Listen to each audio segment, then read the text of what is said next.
Oiê, tudo bem? Você já viu peças como essa na cartonagem? Essa,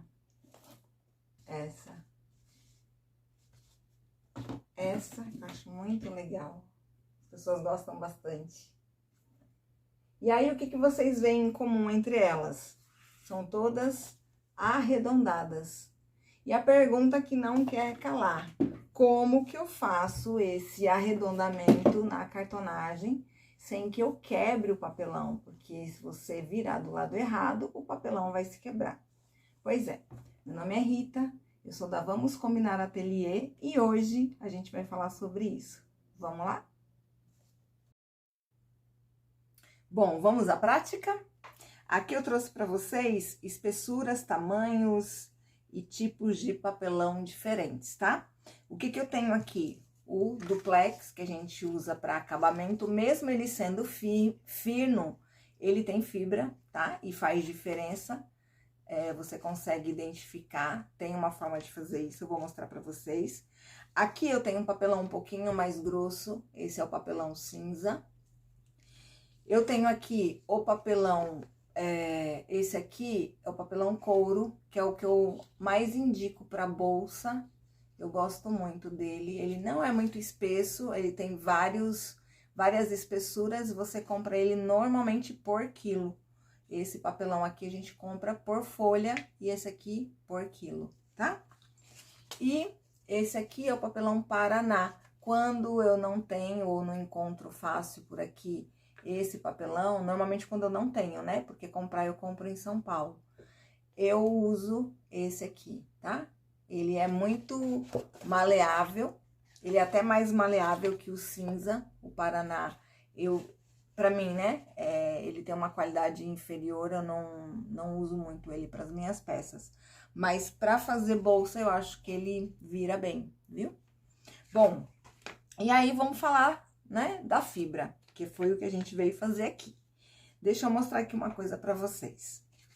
Eu peguei uma tira de papelão e fiz o corte só para mostrar para vocês de uma forma maior o que são as fibras do papelão, o que representa as fibras, assim fica mais fácil de entender.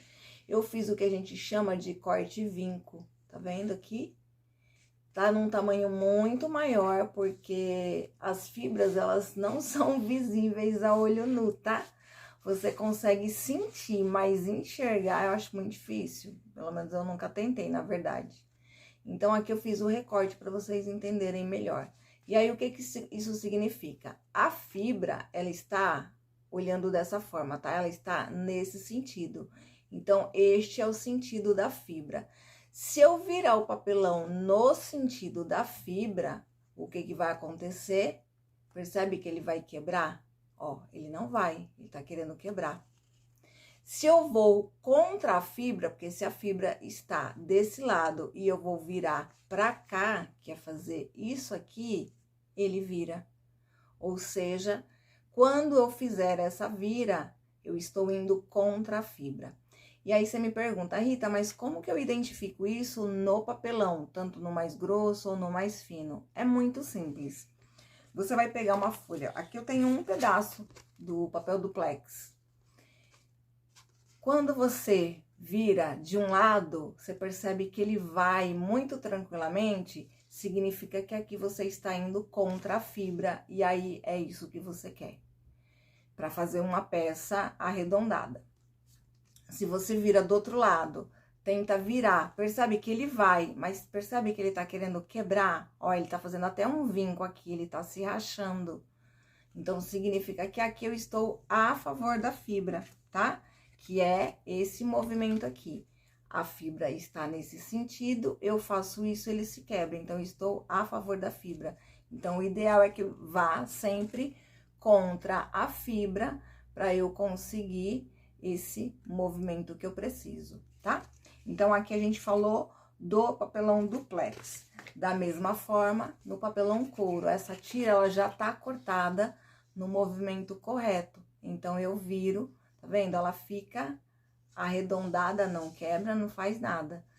Ao ponto que, por mais que aqui seja curto, se eu faço isso, eu percebo que ele me traz uma boa resistência, né? Então, esse aqui não é o lado correto. Então, virando, você vai conseguir identificar. Até quando você pega uma placa grande também. Se com a placa grande você não conseguir identificar, porque às vezes é difícil, dependendo do fornecedor, você corta um pouquinho menor e aí você consegue sentir, tá? Aqui, eu peguei essas duas tiras da minha caixa de retalhos e aí eu não sabia, né, se elas estavam cortadas a favor ou contra a fibra. E aqui, eu percebi que essa estava cortada, ó, ela até quebrou.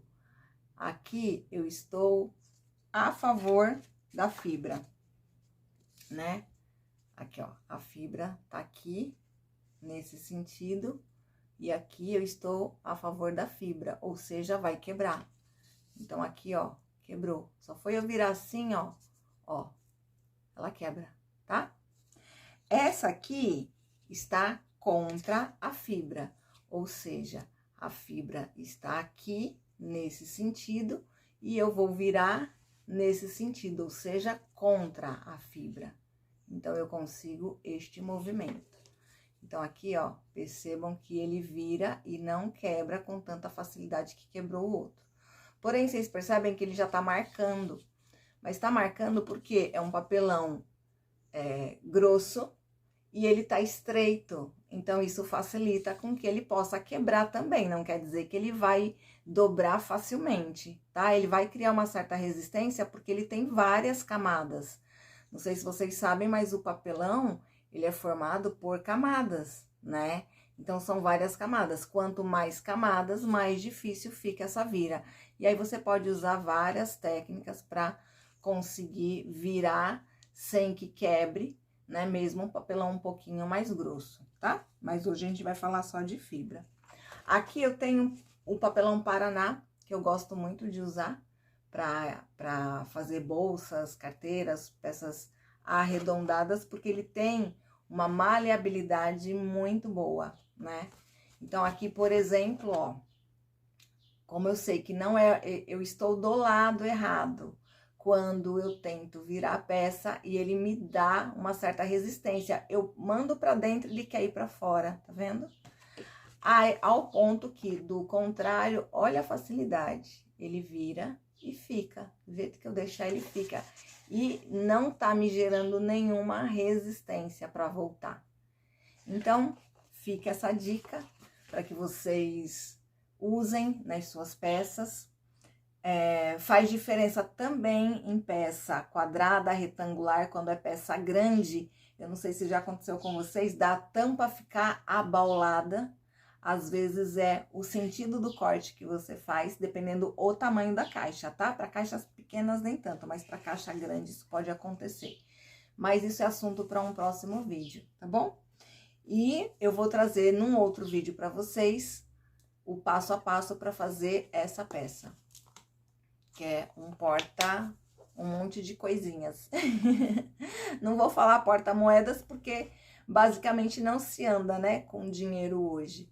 Muito difícil, então dificilmente você vai ter moedas na sua bolsa, mas você pode pôr batom, pode pôr bijuteria, chaves, remédio, uma série de coisas.